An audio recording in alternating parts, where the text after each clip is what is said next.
di makabangon dahil sa sakit na dinaramdam.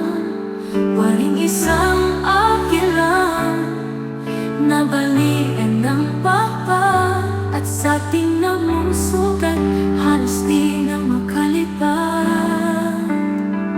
Maraming sa kanya ay nanghinayang, dahil dati siyang pinatatanaw sa kalangitan. Matayo ng lipat at nagbigay ng inspirasyon, ngunit ngayon sa dilim siya nalilimutan.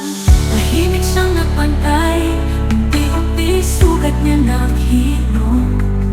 Mga mata niya nag-aapoy, kumikinang.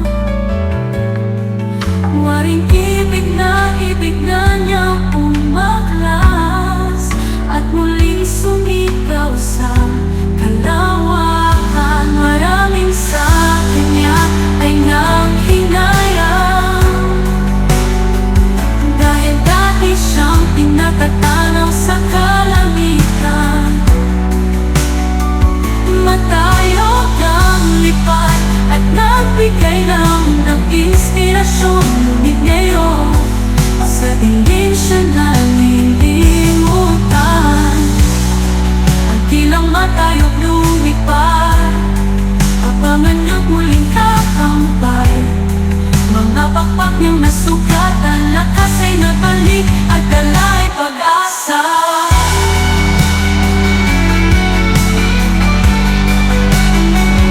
Maraming sa kanya ay nanghinayang, dahil dati siyang pinatatanaw sa kalangitan. Matayo ng lipat at nagbigay ng inspirasyon, ngunit ngayon sa dilim siya nalilimutan. Pusong matapang, pagkaspas niya ay muling pakilangang. Abangan muling paglipad ng agila, awit ng pag-asa sa bawat paghampas ng kanyang pagpag. Pusong matapang, pagkaspas niya ay muling pakilangang.